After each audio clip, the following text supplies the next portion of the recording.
Assalamualaikum warahmatullahi wabarakatuh. Untuk mahasiswaku di mata kuliah Manajemen Keuangan Lanjutan atau Manajemen Keuangan 2, kita akan berjumpa kembali dan untuk minggu ini saya akan membahas mengenai dividen policy. Nah, materi mengenai dividen policy ini, jadi di sini kita akan membahas terlebih dahulu mulai dari pengertian dividen itu sendiri ya. Dividen ini menurut Agus Sartono dapat diartikan sebagai kebijakan yang berhubungan dengan keputusan apakah laba yang diperoleh oleh perusahaan akan dibagikan kepada para pemegang saham sebagai dividen atau akan ditahan dalam bentuk laba ditahan yang tujuannya itu adalah umumnya untuk pembiayaan di masa yang akan datang ya. Jadi terkait dua keputusan apakah laba ini akan dibagikan ke pemegang saham atau sebaliknya nih ditahan di dalam perusahaan gitu. Kemudian menurut Suad Husnan dan juga Eni Pujiastuti dalam bukunya ini menyatakan bahwa kebijakan dividen ini adalah kebijakan yang menyangkut tentang masalah penggunaan laba yang menjadi hak dari para pemegang saham. Nah, pada dasarnya laba ini sebenarnya tadi ya bisa dibagi dalam bentuk dividen atau ditahan untuk kemudian diinvestasikan kembali. Nah, apabila perusahaan memilih untuk membagikan laba tersebut dalam bentuk dividen, maka akan mengurangi jumlah laba yang ditahan dan mengurangi total sumber dana intern atau internal financing. Sebaliknya, jika perusahaan memilih untuk menahan laba yang diperoleh, maka kemampuan untuk membentuk dana intern itu akan semakin besar ya. Jadi yang namanya juga kebijakan ya. Jadi kebijakan ini terkait dengan pengambilan keputusan apa yang akan diterapkan oleh pihak perusahaan. Nah, faktor-faktor apa saja sih yang mempengaruhi kebijakan dividen? Yang pertama itu adalah terkait dengan kebutuhan dana untuk membayar hutang. Umumnya, kalau perusahaan memang menetapkan bahwa pelunasan hutangnya itu akan diambil dari laba ditahan, maka perusahaan mau nggak mau harus menahan sebagian besar dari pendapatannya untuk keperluan tersebut. Nah, sebaliknya, kalau misalnya kebutuhan untuk membayar hutangnya ini relatif kecil, maka perusahaan bisa saja membagikan sebagian dari income atau dari earningnya itu ke dividen. Nah, selanjutnya yang kedua itu adalah liquidity. Nah, terkait dengan liquidity, semakin besar nih likuiditas perusahaan yang tergambar melalui jumlah kasnya, maka secara keseluruhan akan semakin besar juga kemampuan perusahaan untuk membayar dividen. Yang selanjutnya adalah growth ya atau tingkat pertumbuhan perusahaan di mana semakin cepat tingkat pertumbuhan perusahaan maka semakin besar nih dana yang dibutuhkan karena biasanya perusahaan yang tumbuh itu kecenderungannya adalah membutuhkan dana dalam jumlah yang besar gitu sehingga kesempatan untuk memperoleh maka sebesar bagian dari pendapatan yang ditahan dalam laba perusahaan ini berarti akan semakin kecil dividen payout rasionya. Nah, yang selanjutnya adalah keadaan pemegang saham ya. Nah, di sini kalau misalnya kondisi yang dialami oleh perusahaan itu adalah pemegang sahamnya dalam kondisi high tax dan juga lebih suka memperoleh capital gains, maka perusahaan dapat mempertahankan dividen payout rasio yang rendah. Jadi pembayaran dividennya bisa dalam level yang rendah gitu. Dengan DPR yang rendah, tentunya akan dapat diperkirakan apakah perusahaan akan menahan laba atau eh, memberikan peluang untuk melakukan investasi yang lebih profitable di kemudian hari. Kemudian yang selanjutnya adalah pembatasan hukum. Nah, pembatasan hukum ini biasanya terkait dengan undang-undang ataupun juga regulasi tertentu yang memang pada akhirnya perusahaan ini harus menerapkan undang-undang tersebut begitu. Nah, biasanya dengan adanya pembatasan hukum ini juga bisa membatasi jumlah dividen yang bisa dibayarkan oleh perusahaan. Nah, selanjutnya pengawasan terhadap perusahaan. Ada perusahaan yang mempunyai kebijakan hanya membiayai ekspansinya dengan dana intern saja. Karena kalau ekspansi dibiayai dengan dana yang berasal dari hasil penjualan saham baru, maka ini akan menurunkan kendali dari kelompok dominan di dalam perusahaan. Nah, demikian pula kalau misalnya ekspansi dilakukan dengan uang ya, maka akan memperbesar resiko finansialnya seperti itu. Kemudian selanjutnya ini teori-teori yang berhubungan dengan kebijakan dividen. Nah, teori yang paling lazim dibahas itu adalah yang pertama biasanya kita mengenalnya dengan istilah teori MM ya, karena penemunya ini adalah Miller dan juga Modigliani. Nah, menurut MM atau kita terkenalnya dengan teori irrelevance teori ya, jadi menyebutkan bahwa kebijakan dividen ini tidak membawa dampak apa-apa, jadi tidak memberikan pengaruh apa-apa terhadap naik turunnya nilai perusahaan. Jadi dividen mau dibagikan atau tidak, kemudian nilai DPR ini akan tinggi atau nilai DPR ini akan rendah, itu sama sekali tidak memberikan dampak atau tidak memberikan pengaruh bagi nilai perusahaan. Nah, selanjutnya teori yang kedua itu adalah bird in the hand teori ya. Nah, untuk bird in the hand teori ini berpendapat bahwa para pemegang saham atau investor itu mereka lebih suka dengan dividen yang dibagikan dalam jumlah besar ya. Sehingga kalau bird in the hand theory itu umumnya tuh menyebutkan bahwa semakin tinggi dividen yang dibagikan atau semakin besar dividen yang dibagikan itu akan memberikan dampak yang positif terhadap peningkatan harga saham maupun juga nilai perusahaan seperti itu. Kemudian yang ketiganya adalah teori dividen residual. Nah, menurut teori ini menyebutkan bahwa kebijakan dividen setelah semua investasi yang menguntungkan habis dibiayai, dengan kata lain dividen yang dibayarkan merupakan residualnya ya atau sisanya dari semua unsuran investasi yang menguntungkan habis dibiayai. Selanjutnya ini bentuk-bentuk kebijakan dividen. Yang pertama ada bentuk kebijakan dividen yang stabil, di mana di sini diartikan bahwa jumlah dividen per lembar yang dibagikan setiap tahunnya itu cenderung relatif tetap selama jangka waktu tertentu. Kemudian yang kedua, kebijakan dividen dengan penetapan jumlah dividen minimal plus jumlah ekstra tertentu. Nah, menurut konsep kebijakan ini menetapkan bahwa jumlah rupiah minimal dividen per lembar saham tiap tahunnya itu pada keadaan keuangan yang lebih baik, perusahaan akan membayarkan dividen ekstra di atas jumlah minimal tertentu tersebut, gitu ya. Selanjutnya, kebijakan dividen dengan penetapan DPR yang konstan, di mana di sini jumlah dividen per lembar saham yang dibayarkan setiap tahunnya ini akan berfluktuasi, namun menyesuaikan dengan perkembangan keuntungan bersih yang diperoleh setiap tahun. Kemudian yang berikutnya adalah kebijakan dividen yang fleksibel ya. Nah, untuk kebijakan dividen yang fleksibel ini diartikan sebagai kebijakan dividen di mana penetapan dividen payout rasionya itu cenderung fleksibel yang besarnya setiap tahun disesuaikan dengan posisi finansial dari perusahaan dan juga kebijakan finansial yang diterapkan. Nah, selanjutnya beberapa aspek nih yang perlu kita perhatikan dalam kebijakan dividen. Yang pertama ada yang namanya stok dividen atau dividen saham ya, dividen saham. Nah, ini saya simulasikan dengan menggunakan contoh soal di mana di sini diketahui PT Abadi ini memiliki struktur modal sebagai berikut ya. Di mana di sini gambaran struktur modalnya untuk saham biasa ini dengan nilai nominal Rp1.000, kemudian jumlah lembar sahamnya itu adalah 3 juta lembar. Sehingga di sini nilai saham biasanya tinggal kita kalikan ya, nilai nominal saham dikalikan dengan jumlah lembar sahamnya 3 juta dikali dengan Rp1.000, maka ini akan menghasilkan 3 miliar. Selanjutnya untuk kapital surplusnya ini sebanyak 1,5 miliar, laba ditahannya sebanyak 7,5 miliar, modal sendiri sebanyak 12 miliar totalnya ya. Selanjutnya di sini untuk modal sendiri ini nih adalah hasil dari saham biasa ditambah dengan capital surplus dan ditambah dengan laba ditahan. Nah, perusahaan di sini menetapkan dividen sahamnya atau stok dividennya sebesar 10%. Kemudian harga pasar sahamnya sebesar Rp4.000.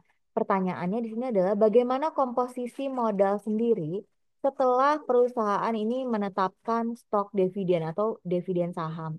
Nah, ini kita coba bahas tadi ya. Tadi diketahui stok dividennya itu adalah sebesar 10%.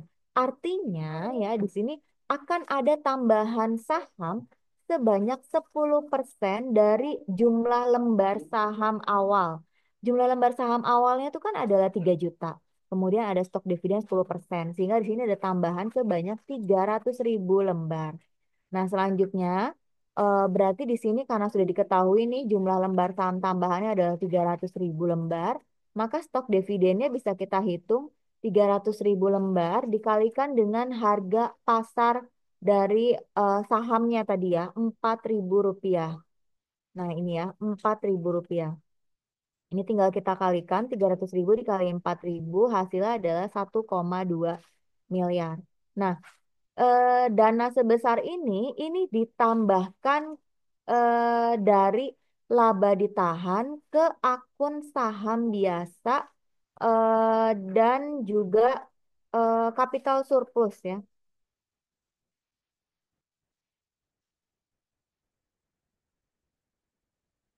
Ini ditambahkan ke akun saham biasa dan juga capital surplus. Kemudian nilai nominal saham ini berarti yang awal tadi ya, yang Rp1.000 yang kita ketahui di awal. Ini tadi stok dividennya 300.000 lembar dikalikan dengan Rp1.000 nilai nominal sahamnya sehingga mendapatkan hasil 300 juta rupiah. Nah, sejumlah ini ditransfer ke modal saham biasa.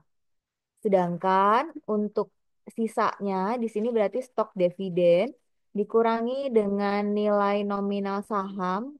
Ini berarti sejumlah 900 juta ini ditambahkan ke dalam kapital surplus ya. Sehingga di sini dengan kata lain total dari modal sendirinya ini tidak mengalami perubahan ya. Nah, ini bisa kita buktikan di sini. Saham biasa setelah mengalami stok dividen ini nilai nominalnya tetap Rp1.000. Namun jumlah lembar sahamnya tadi ya karena ada tambahan 10% ini menjadi 3.300.000 lembar saham. Sehingga ini kalau kita kalikan, maka nilai saham biasanya ini menjadi 3,3 miliar.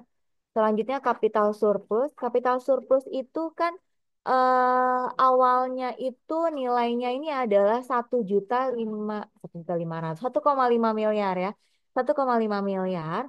Nah, ini ditambahkan dengan ini selisih dari stok dividen dan juga nilai nominal tadi ya sebanyak 900 juta. Ini kita tambahkan ke kapital surplus yang awal yang sebelum terjadi stok dividen ya 1,5 ditambah 900 juta sehingga menghasilkan 2,4 miliar. Nah, selanjutnya untuk laba ditahan. Laba ditahan itu awalnya nilainya itu adalah 7,5 miliar ya. Nilai awalnya itu adalah 7,5 miliar. Nah, ini sebanyak 1,2 miliar ini di ditransfer ke eh saham biasa dan juga kapital surplus ya.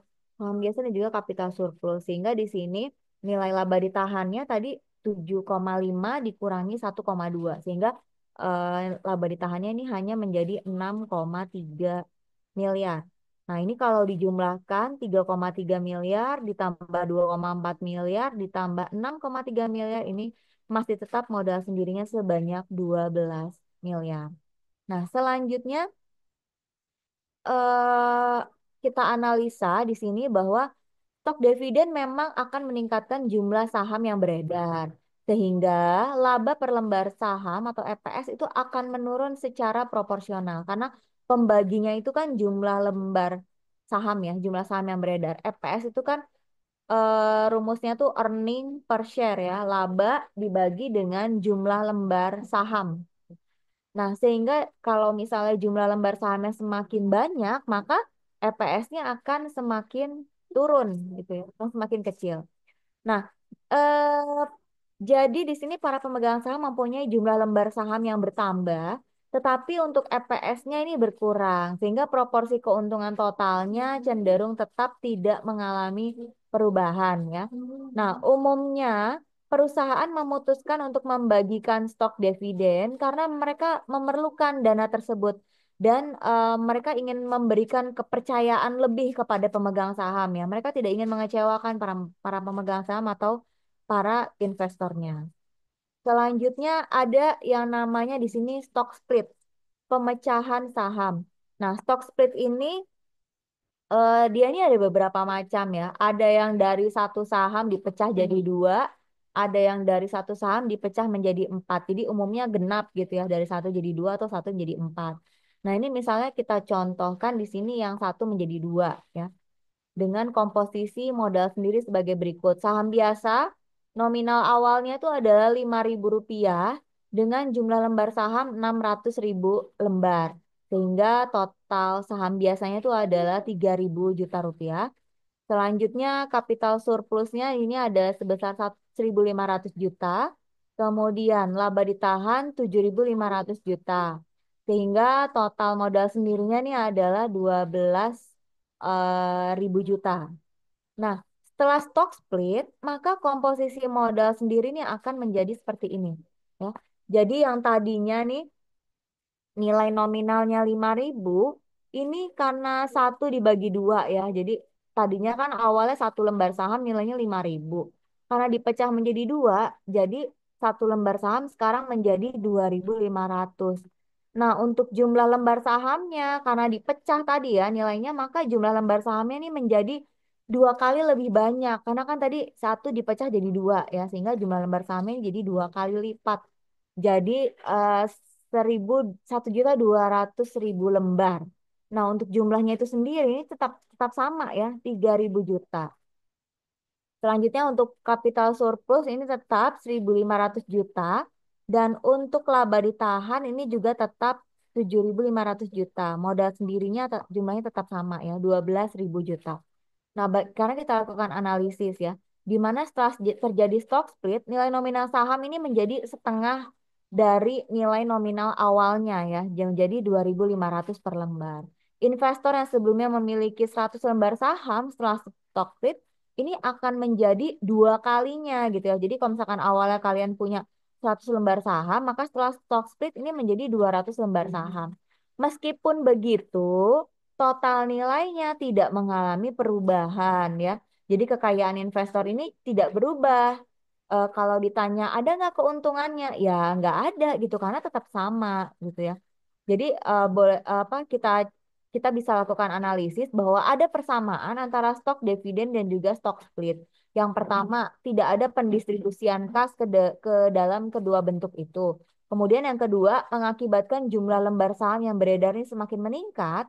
Sedangkan yang ketiga, total modal sendiri atau net worth ini tidak berubah, tetapi hanya komposisinya saja yang berubah. Ya. Selanjutnya pembelian kembali saham atau istilahnya itu adalah repurchase of stock. Di mana di sini saya contohkan PT Abadi di sini sebuah perusahaan yang bergerak di bidang manufaktur, dia memproduksi perlengkapan busana wanita dan pria. Di tahun 2005, perusahaan ini memperoleh laba sebesar 550 juta. Kemudian dari 50% jumlah tersebut akan dibagikan kepada para pemegang saham dalam bentuk repurchase stock ya. Jumlah saham yang beredar saat ini adalah 1.100.000 lembar dengan harga pasar sebesar Rp2.500 per lembar saham. Nah, manajer keuangan saat ini menawarkan kepada mereka yang mau menjual kembali saham biasa yang dimilikinya, ini seharga Rp2.750. Jadi, seolah-olah menawarkan cash dividend sebesar Rp250 per lembar saham. Nah, berdasarkan data tersebut, kita diminta untuk mencari yang pertama nih, earning per share-nya atau EPS-nya, kemudian price earning ratio sebelum kebijakan repurchase of stock. Kemudian yang B, berapa EPS setelah kebijakan repurchase stock, dan yang C, harga saham setelah kebijakan pembelian kembali saham dengan asumsi price earning rasionya itu konstan ya atau tetap. Nah, ini kita coba selesaikan. Tadi menurut informasi laba bersihnya itu adalah 550 juta atau dengan kata lain earning after tax ya. Ini sebesar 550 juta, kemudian dividen payout rasionya itu adalah 50%. Outstanding share ini adalah jumlah lembar saham yang beredar ya, 1,1 juta Kemudian harga saham yang berlaku itu pada saat itu harga pasar saham adalah 2.500 per lembar. Kemudian harga pembelian kembali adalah Rp2.750 per lembar. Nah, sebelum kebijakan repurchase stock, maka EPS ini bisa kita hitung ya. EPS tadi kan rumusnya itu adalah earning dibagi dengan outstanding share atau jumlah saham yang beredar ya. Earningnya, EAT-nya sini sebesar 550 juta. Kita bagi dengan outstanding share-nya 1,1 juta. Sehingga di sini EPS-nya atau laba per lembar sahamnya itu adalah Rp500 per lembar. Sedangkan untuk price earning ratio ini tadi harga pasar sahamnya itu adalah Rp2.500 per lembar dibagi dengan EPS-nya 500 rupiah per lembar. Sehingga di sini price earning ratio ini adalah 5 kali ya. Selanjutnya eh, setelah kebijakan repurchase stock, maka di sini earning after tax untuk treasury stocknya ini adalah menjadi setengah dikali 550 juta ya. Setengahnya dari mana ini tadi ya? Payout rasionya ini tadi sebesar 50% ya. Yang akan dibeli kembali tadi kan. Nah, ini maka diperoleh 275 juta. Selanjutnya jumlah saham yang dapat ditarik kembali berarti di sini 275 juta dibagi harga per lembar sahamnya tadi ya. Harga per lembar saham yang mau dibeli kembali tadi kan harganya Rp2.750 per lembar ya. Sehingga di sini jumlah saham yang bisa dibeli kembali itu adalah sebanyak 100.000 lembar. Sehingga di sini EPS-nya ini EAT-nya 550 juta dibagi 1 juta. Kenapa jadi 1 juta? Tadinya kan jumlah lembar saham yang beredar itu kan 1,1 juta. Karena yang 100 ribunya ini dibeli kembali gitu kan, dibeli kembali atau ditarik kembali sehingga jumlah lembar saham yang beredar itu sisanya menjadi 1 juta lembar ya. Sehingga di sini EPS-nya ini nilainya menjadi Rp550 per lembar. Selanjutnya untuk rasio harga di sini tadi kan diketahui bahwa price earning rasionya itu konstan ya. Konstan itu berarti jumlahnya sama dengan ini 5. Nah, 5. Nah, maka di sini kita bisa tentukan nih harga saham setelah pembelian kembali saham berarti 5 ya. PE rasionya kita kalikan dengan EPS-nya ya. 5 dikali 550 sehingga harga sahamnya ini menjadi 2.750. Selanjutnya ada yang namanya DPS ya, dividen per share. Nah, untuk dividen per share ini adalah ukuran yang digunakan untuk menunjukkan besar dividen jika dikaitkan dengan saham. Sebagai contoh di sini, PT Abadi memiliki total saham beredar 57.659.116 lembar. Tahun 2001 dibagikan dividen sebesar 6.342.502.760 rupiah. Nah, pertanyaannya adalah berapakah besarnya DPS? Nah, untuk DPS ini rumusnya gampang aja ya. Jadi, dividen yang dibagikannya itu berapa dibagi dengan outstanding share-nya, jumlah saham yang beredar. Berarti di sini 6.342.502.760 dibagi dengan 57.659.116. Sehingga di sini diperoleh dividen per share-nya itu adalah Rp110 per lembar saham ya. Nah, selanjutnya ada juga yang namanya dividen yield ya. Dividen yield ini adalah alat ukur yang digunakan untuk menilai kinerja saham ya. Sebagai contoh di sini PT Abadi tahun 2011 dia membayar dividen interim sebanyak 1 kali sebesar Rp110 per lembar saham dan tidak membayar dividen final. Harga saham Bevin di sini pada penutupan tahun 2011 itu adalah Rp2.800 per lembar saham. Pertanyaannya berapa besar dividen yield? Nah, ini kita bisa hitung. Dividen yieldnya itu rumusnya itu adalah eh ya dividen ya dividen dibagi dengan harga saham penutupan ya.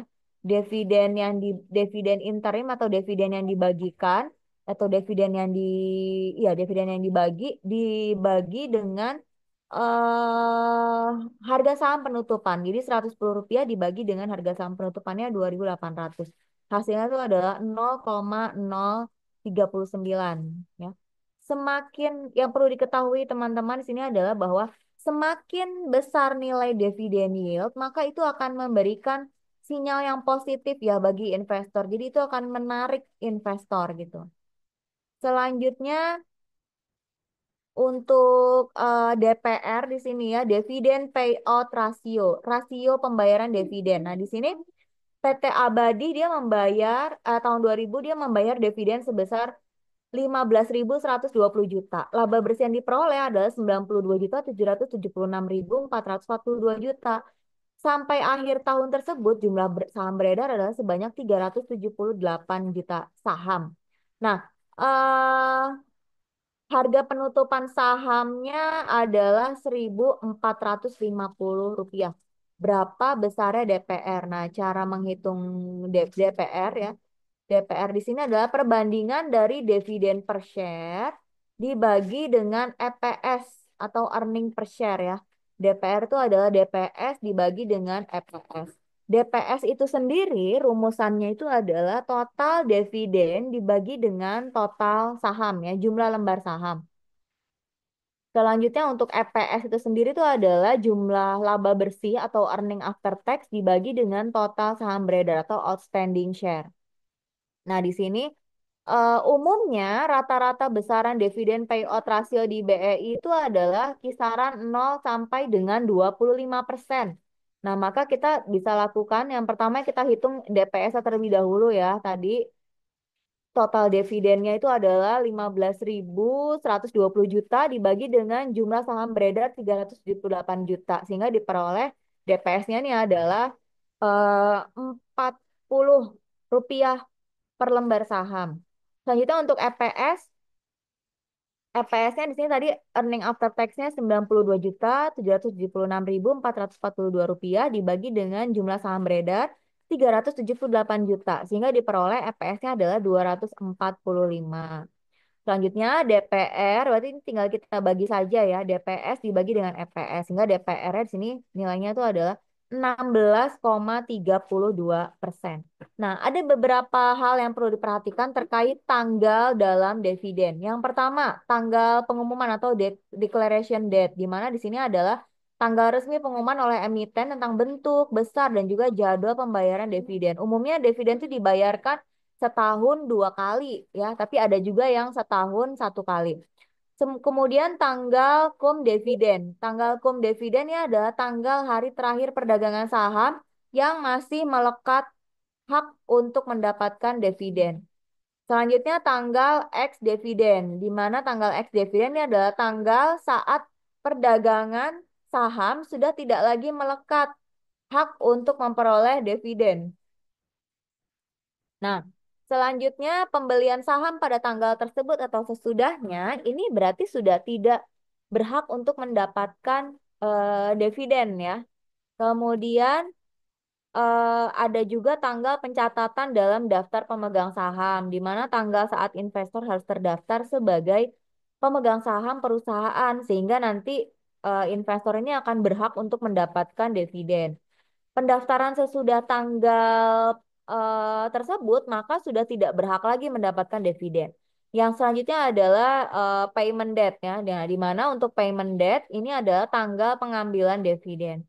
Nah, untuk jadwal pembayaran dividen, untuk dividen interim, ini biasanya dibayarkan antara 1 tahun buku dengan tahun berikutnya.